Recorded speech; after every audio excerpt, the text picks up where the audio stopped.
मित्रांनो, शालिनी भक्तिसागर कथामध्ये तुमचे मनपूर्वक स्वागत आहे। तर मित्रांनो, आज आपण या व्हिडिओच्या माध्यमाने ऐकणार आहोत भद्रसेन राजाची कथा शिवलीला अमृताचा 11वा अध्याय। हा अध्याय सर्व इच्छा पूर्ण करणारा आहे। जर तुम्ही तुमच्या देवाजवळ बसून हा अध्याय ऐकत आहोत तर एक तेलाचा दिवा, एक तुपाचा दिवा लावा, 2 अगरबत्ती लावा, एक पाण्याची बाटली ठेवा आणि त्या पाण्यात थोडी जी रक्षा 2 अगरबत्ती चालू आहे त्यातली थोडी रक्षा राख त्या पाण्यात टाका। ते पाणी आपल्या घरात शिंपडा। जो कोणी व्यक्ती आजारी असेल त्याला प्यायला द्या। 7 दिवसातच त्याचा कॅन्सर सारखे मोठे आजारपणे, बीपी, शुगर, सर्व जे आजारपणा असेल तो सर्व आजारपणा कमी होऊन त्याला चांगला रोग म्हणजे जो काही आजारपणा नाहीसा होऊन तो चांगले धष्टपुष्ट होतील आणि स्वस्थ राहतील। तर ते एवढं पाणी पॉवरफुल राहतं। तर हे शिवलीला अमृताचं 11वा अध्यायचं पाणी त्यांना नक्की प्यायला द्या। आणि जर तुम्ही स्वयंपाक करत आहोत तेव्हा पण हा व्हिडिओ लावून दिला तरी पण चालेल, देवपूजा करत आहोत तेव्हा पण हा व्हिडिओ लावून दिला तरी पण चालेल। असा हा शिवलीला अमृताचा अध्याय हा सतत 7 दिवस ऐकल्याने भक्तांच्या सर्व इच्छा पूर्ण करतात। साक्षात शिव हे परब्रह्म हे आणि जो कोणी गळ्यात रुद्राक्ष घालतो, कपाळी त्रिपुंडी भस्म धारण करतो आणि मुखामध्ये शिवनाम घेतो, त्याच्या मुखामध्ये जो शिवनाम घेतो त्याचे तिथेच मुख तीर्थस्थान 12 ज्योतिर्लिंगांचे पुण्यफळाची प्राप्ती होते आणि त्रिवेणी संगमात स्नान केल्याची पुण्यफळाची प्राप्ती होते।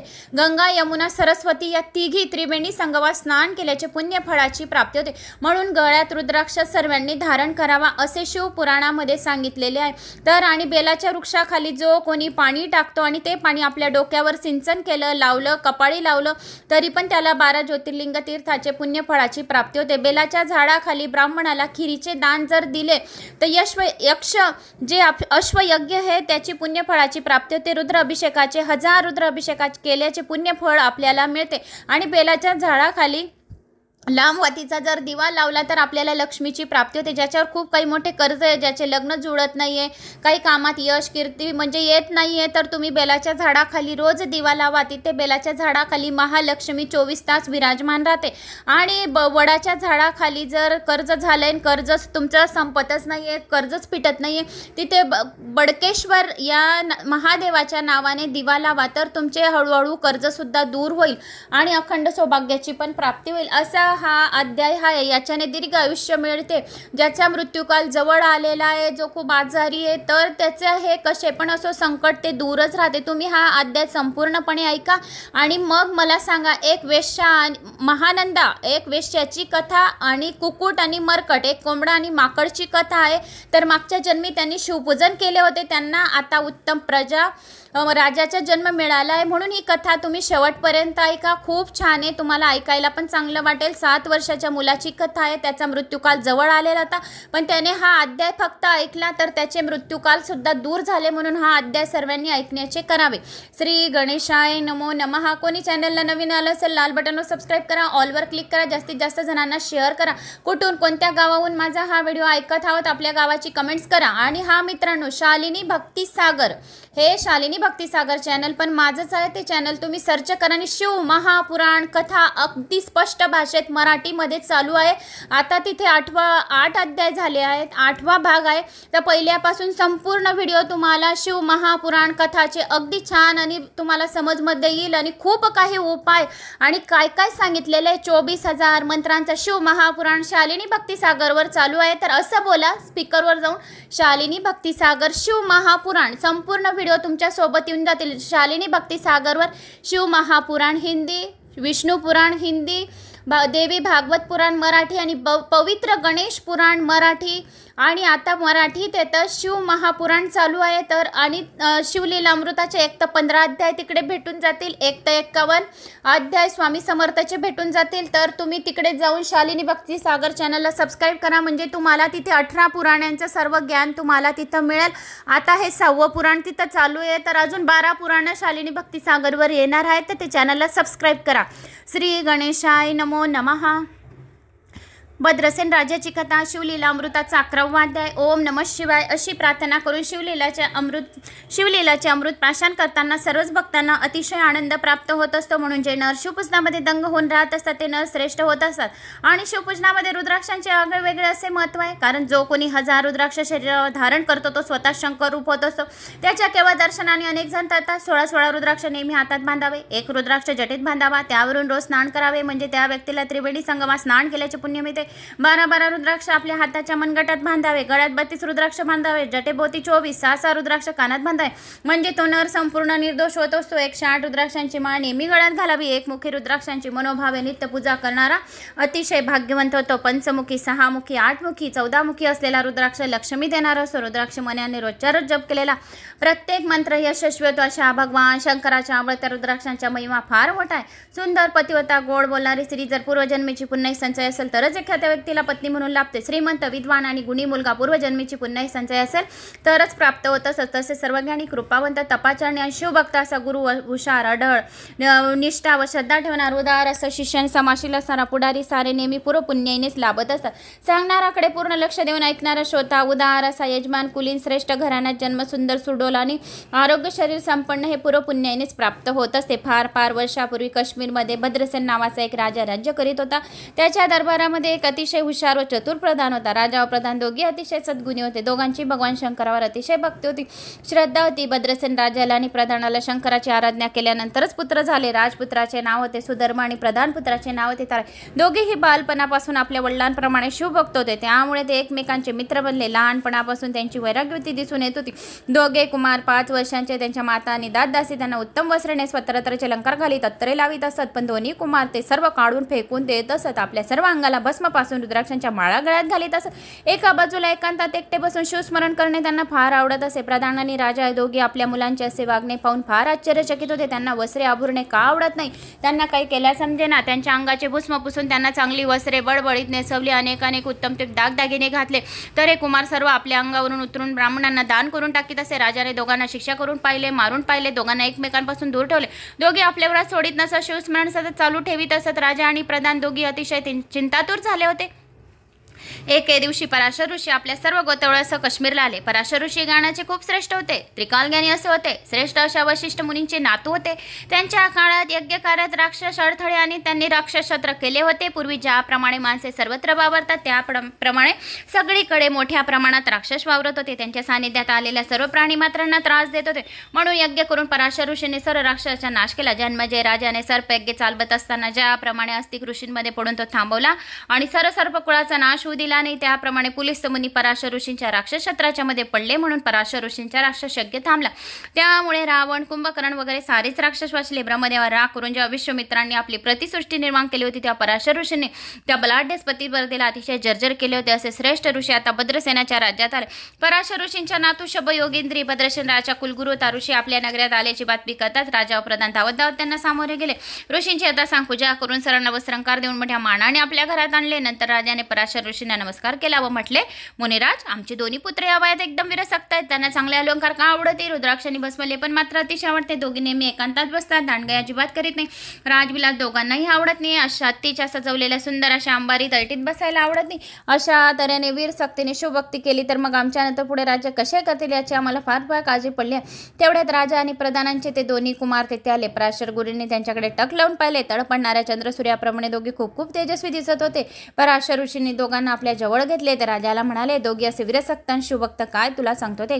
फार वर्षापूर्वी या काश्मीर देशातच नंदीग्राम नावाचे एक फार मोठे शहर होते. त्या नगरात महानंदा नावाची एक वेश्या राहत होती. महानंदा दिसायला अतिशय सुंदर होती. प्रत्यक्ष मधून सुद्धा तिला पण वेळा अशी तिची काया खूप नाजूक, अतिशय डोलदार. तिची आई आणि भाऊ दोघ जण असे तिच्याजवळ राहत असत. तिची हिरी माणिक लावून बनवलेली शय्या, सुंदर सजवलेला पलंग, त्यावर अत्यंत मुलायम राजशय्या चंद्राच्या किरणासारखा अतिशय शीतल प्रकाशावर सांडलेला अशी सुंदर होती. तिचे गाई गोटे गुराणे गच्च भरले होते. दारात उत्तम प्रतीची हत्ती झुलत होती. तिच्या गायनाने किरण चुका स्वस्त होऊन बसत होते. तिची नित्यकला पाहून सर राजेमाना डोलावून दाद देत असे. तिच्याशी एकदा तरी रतिक्रीडा करायला मिळावी, तिचा सहवास थोडा वेळ का होईना मिळावा यासाठी मोठे राजे लोक तिच्या दारी टिष्टत बसत असत. महानंदा वेश्या असूनही अतिशय पतिव्रता होती. तिची एकदा तिने एका पुरुषाला शब्द दिला की त्याचा एक दिवस पुरा होईपर्यंत ती प्रत्यक्ष इंद्रालाही वश होणे शक्य होत असे. भगवान शंकराची निसीम भक्त होती.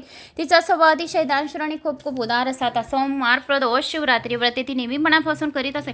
नियमितपणाने करीत असे. ती आपल्या घरी अन्नछत्र चालवित असे. रोज लक्ष बिलोपत्रांनी ती शंकराची पूजा करीत असे. ब्राह्मणांकडून शंकरावर अभिषेक करीत असे. दारी आलेला जे काही मागेल ते महानंद त्याला देत असे. श्रावण मासात कोटीलिंग करून घेत असे. या महानंदे आपल्या घरी एक कोंबडा आणि माकड पाळले होते. त्यांच्या गळ्यात सुद्धा रुद्राक्षमाळा घालून ती त्यांना नित्य करायला शिकवित असे. तिची जी नित्यशाळा केली होती त्यात तिने सुंदर घरी शिवलिंग स्थापले होते. दोघांना ती नेहमी शिवासमोर बांधून ठेवत असे. ब्राह्मण पुराण सांगत त्यावेळी लक्ष देऊन ऐकत असत. मग त्यानंतर महानंद त्या दोघांना सोडून देत असत. आपण स्वतः बाण हरपून शंकरासमोर नित्य करीत असे. कुकुट व मरकट या दोघांनाही कौतुकाने नाचायला लावत असे. त्यांच्या दोघांच्याही गळ्यावर कपाळावरती प्रेमाने नित्य नियमितपणे भस्म चर्चित असे.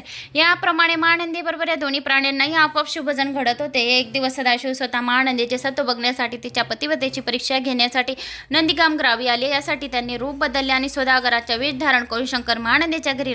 सौदागराच्या रूपातील शंकराचे रूप पाहून महानंद अगदी पार वेळावली. त्याने सौदागराला घरात बोलवले. सौदागराच्या आदराने चौकशी करून त्याला आपल्या वत्सकावर प्रेमाने हात धरून बसवले. सौदागराच्या एका हातात एक अतिशय बहुमूल्य सुंदर अशी रत्नकंकण होती. ते इतके तेजस्वती की वस्तू पृथ्वीवर तयार झाली नाही. कोणाही पाहणाऱ्याच्या लक्षात येत होते. महानंद ते कंकणाकडे पाहत होती. तिच्या मनातील भावना बरोबर सौदागरूपी शंकरांनी ते कंकण काढून तिच्या हातात घातले. त्याबरोबर ती अतिशय आश्चर्यहर्ष झाल्याने म्हणाली, तुम्ही मला पुतिमोलाचे कंकण दिले आहे. मी 32 लक्षणी पद्मिनी. मी तुमचा 3 दिवसासाठी स्वीकार केले. आता 3 दिवस फक्त तुमचीच आहे. तुम्ही असेपर्यंत 3 दिवस मी अन्य कुणाकडे अजिबात लक्ष न देता पतिव्रते सांभाळे. सौदागर तिला हो म्हणाला. मग त्याने आपल्या जवळील तेजस्वी दिवेलिंग काढले. समोर ठेवले. लिंग पातात जय जय चंद्रमुळे असे म्हणून महानंदा बदनात पुदनात स्मरणात दंगून गेले.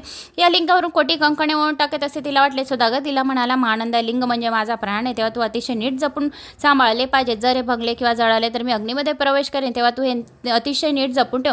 महानंदाने अतिशय काळजीपूर्वक आपल्या नित्यशाळेत सौदागराचे दिव्य लिंग असे नेऊन ठेवले आणि ते अत्यंत लाडीवाळपणे सौदागराला म्हणे, स्वामी 3 दिवस जसे आपल्यासाठी शरीराचे आरक्षण केले तसेच दिव्यलिंग अगदी सुरक्षित ठिकाणी ठेवीन. हे पहा माझ्या नित्यशाळेला तेथे माझे रक्षक कुकुट व मरकटात ते सांभाळतील. हे लिंग आणि महानंदा दोघे मनसकावर झोपले. तेवढ्या तिची परीक्षा पाहण्यासाठी शंकराने अग्नीला महानंदेच्या नित्यशाळेत आग लावण्याची आज्ञा केली.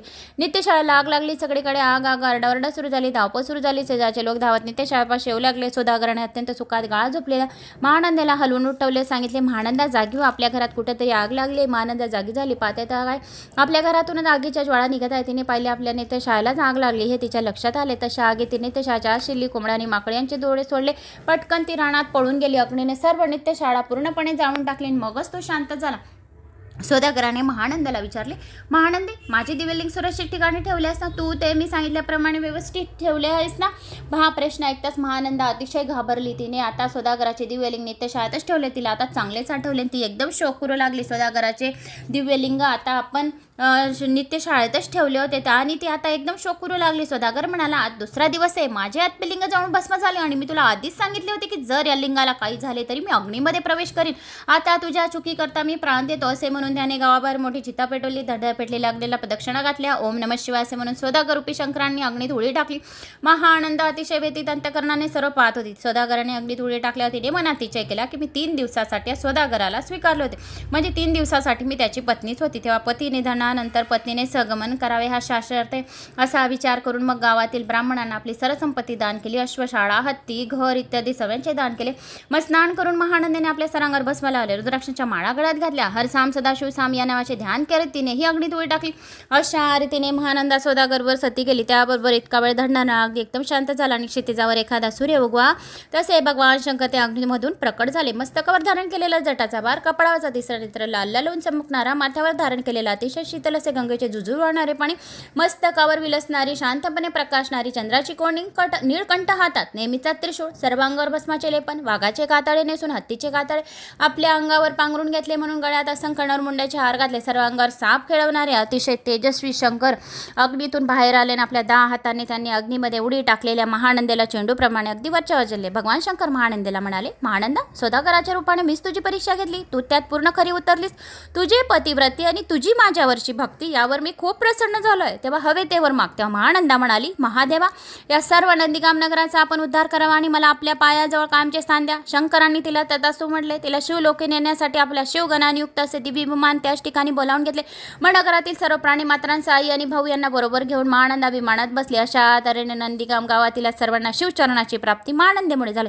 जेथे कधी कोणता रोग नाही, कसले दुःख नाही, ताणभूक सध्या लागत नाही. काम, क्रोध, दुःख, दंड याच्या जात नाही. साधे पाणी अमृतासारखे गोड असते. अतिशय जेथे इच्छा येईल त्याचा लाभ होतो. अशा कधीही नाश न पावणाऱ्या ठिकाणी सतीपतीवर अशा महानंदीला स्थान मिळाले. महानंदीची गोष्ट ऐकून भद्रसेन राजा म्हणाला, हे मुनीवर आपण मला महानंदीची गोष्ट सांगितली चांगले झाले, पण आमच्या मुलाच्या वागण्याबद्दल नाही सांगितले काही. पराशर ऋषी गोष्ट सांगता सांगता म्हणाले, राजा भद्रसेना हे तुमचे 2 पुत्र म्हणजे मागच्या जन्मेचे महानंदेने पाळलेले कुक्कुट व माकड आहेत. त्यांनी त्या जन्मी केलेल्या शिवपूजनामुळे त्यांना राजपुत्र आणि प्रधानपुत्र उत्तम जन्म मिळाले आणि खूप वर्ष राज्य करतील, प्रजेला शिवभजनात लावतील, तुमचा उद्धार करतील.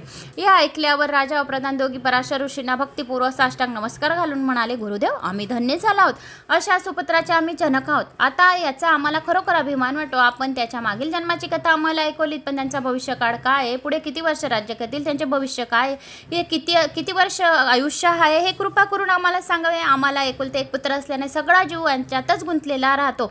मग पुन्हा एकदा पराशर ऋषी थोडा वेळ ध्यान लावून बसले, स्वस्थ बसले. ऋषींना असे बसलेले पाहून राजा म्हणाला, ऋषीवर आपण शांत काय, आमच्या मुलाचे भविष्य काय, जे असेल ते ऐकण्याची तयारी आहे. नंतर गंभीर आवाजात पराशर ऋषी म्हणाले, राजा मी सांगतो ते ऐकून सरळ सभा लगेच दुःख सागरात बुडाल याची मला पूर्ण कल्पना आहे, पण मला कळणारी सत्य गोष्ट सांगणे मला भाग आहे. कोठे सांगितले राजा ज्ञानास कमीपणा येईल, माझ्या साधनेत दोष लागेल आणि सत्य तेच सांगितले पाहिजे. ऋषीवर्य आपण आम्हाला स्पष्ट सांगावे अशी आमची विनंती आहे. भद्रसेन राजा म्हणाला, राजा तुझ्या मुलाला आता 12 वर्ष पूर्ण झाली आहेत आणि त्याच्या विधिलिखिताप्रमाणे आजपासून 7व्या दिवशीच याच वेळेला तो मरण पावेल, मृत्यूगंड आहे. पराशर ऋषी उद्गारले. हे वचन ऐकताच राजा भद्रसेन बेशुद्ध पडून गेला.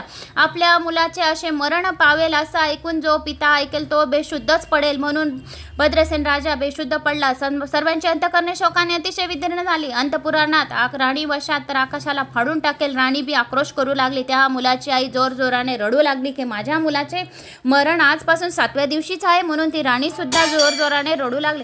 पराशर ऋषींनी राजाला सावध केले. सावध झाल्यावर राजाने विचारले, ऋषीवर यावर उपाय आहे का, असेल तर मला सांगा, मी तो करीन. राजाचे रुदन ऐकून पराशर ऋषी उपदेश करू लागले. हे नृपश्रेष्ठा, अरे तूच धीर सोडलास तर पंचने काय करायचे. नृपश्रेष्ठा तू असा धीर सोडू नकोस. ही पंचमहाभूते नव्हती ज्यावेळी चंद्र सूर्य नव्हती, सारी माया नव्हती, त्यावेळी ब्रह्मांड सर्व फक्त शिवाने व्यापलेले होते. त्यांच्या हुंकारातून ब्रह्म म्हणून जागृत अवस्था आली. ध्वनी म्हणजेच माया निर्माण झाली.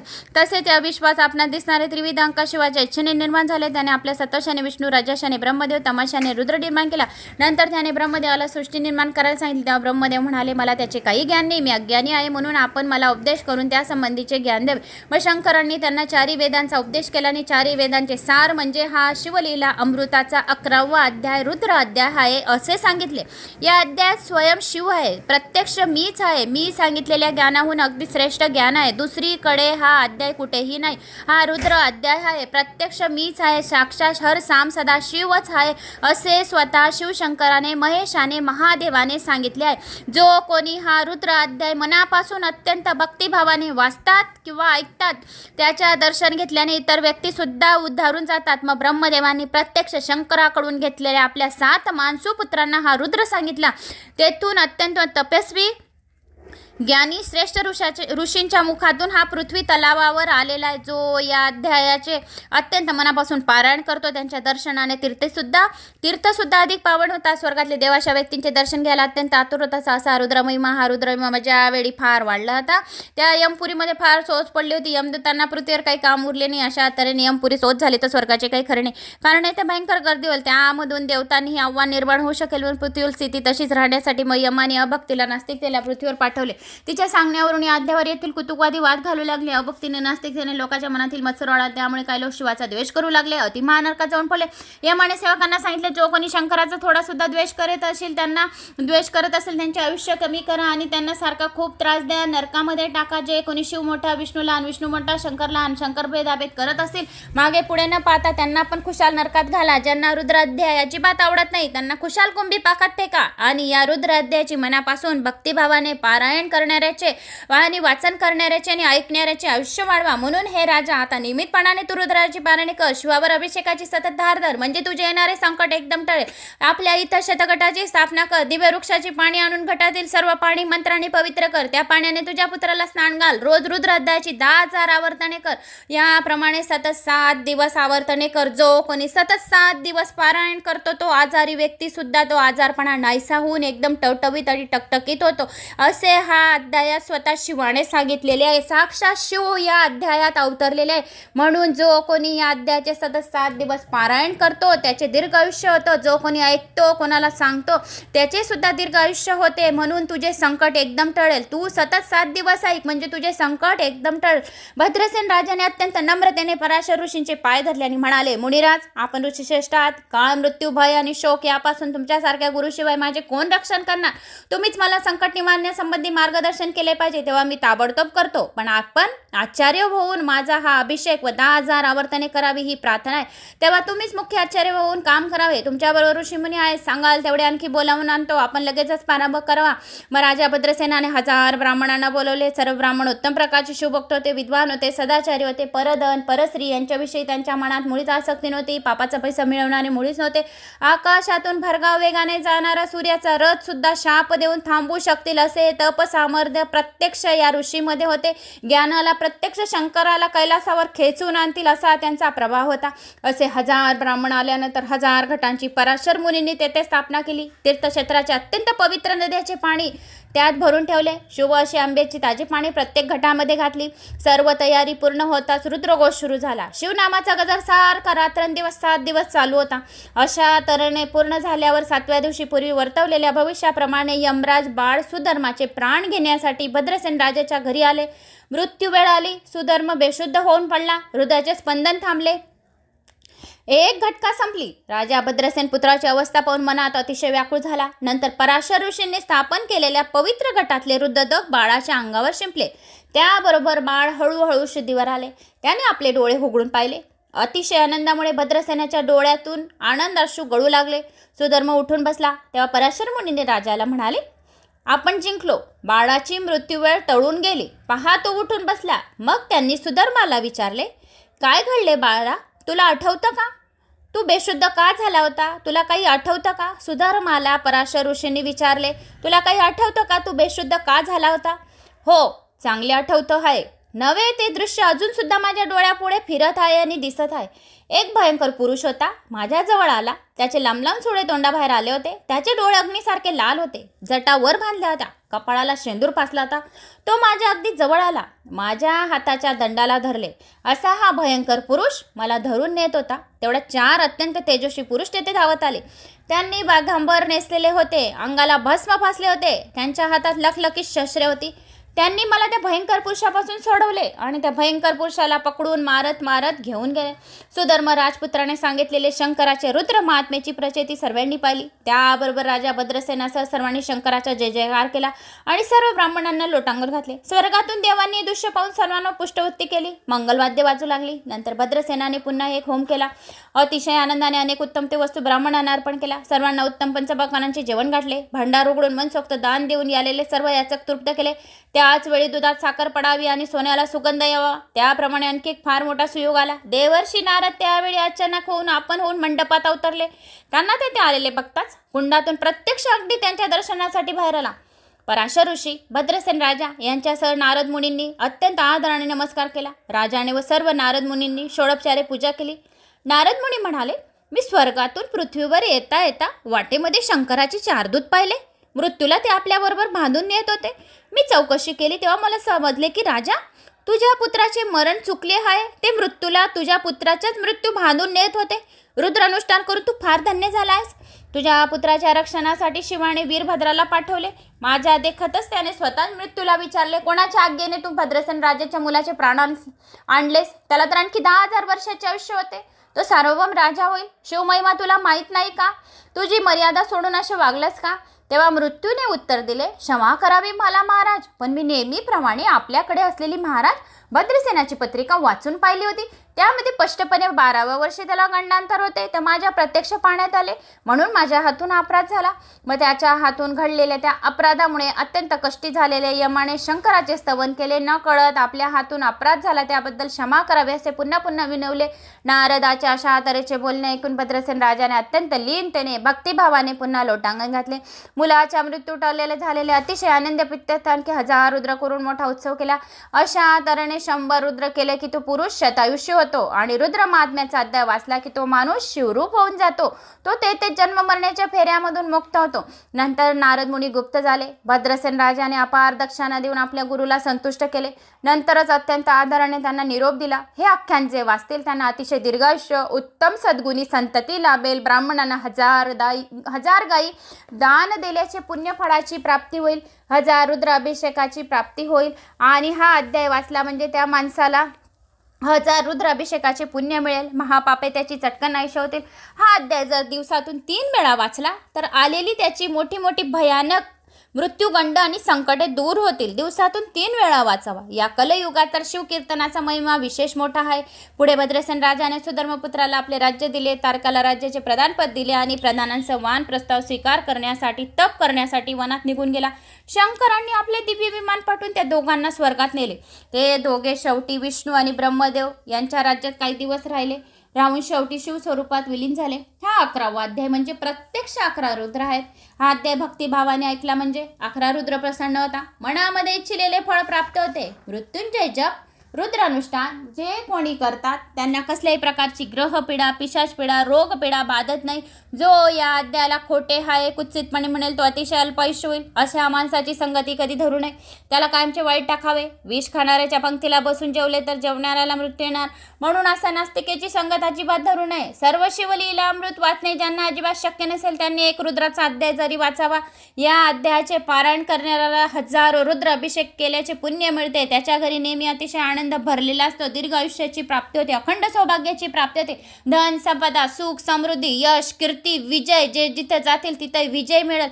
असे ही शिवलीला अमृताचा 11वा अध्याय एवढा पॉवरफुल आहे. तर हा 11वा अध्याय असा आहे मित्रांनो. तर मला अशी आशा आहे की तुम्हाला माझा हा शिवलीला अमृताचा 11वा अध्याय आवडला असेल. आवडल्यास एक लाईक करा. कुठून कोणत्या गावाहून माझा व्हिडिओ ऐकत आहोत कमेंट्समध्ये नक्की करा. जय श्री महाकाल तरी करा. जय श्री महाकाल केल्याने महाकाल आपली रक्षा करतात. आणि शालिनी भक्तिसागरवर बी अशाच सुंदर सुंदर सुंदर कथा शालिनी भक्तिसागरवर शिव महापुराणाच्या मराठी शुद्ध मराठीत चालू आहे. तर शालिनी भक्तिसागर चॅनल सर्च करा आणि शिव महापुराण कथा, पौण्यमयी पावनमयी कथा ऐकून आपले कान तृप्त करा आणि आपल्या मनातल्या सर्व इच्छा पूर्ण करा. अतिशय खूप सुंदर सुंदर छोटे छोटे उपाय शुद्ध मराठी भाषेमध्ये आहे. 12 ज्योतिर्लिंगांची स्थापना कशी करायची आहे, कोणते शिवलिंगाची स्थापना सर्वात जास्त कलियुगामध्ये महत्त्वाची आहे, बेलाची झाडाची पूजा कशी करायची, नैवेद्य शिवाचे कसे ग्रहण करायचे, खूप छान छान कथा तिकडे आहेत. सतीखंड, रुद्राक्ष, 1 तर 14 रुद्राक्षांचा महिमा कसा काय आहे आणि 1 तर 25 अध्याय महादेवाचे संपूर्ण शालिनी भक्तिसागरवर येणार आहेत. तर शालिनी भक्तिसागर चॅनलला सबस्क्राईब करा. जय श्री महाकाल.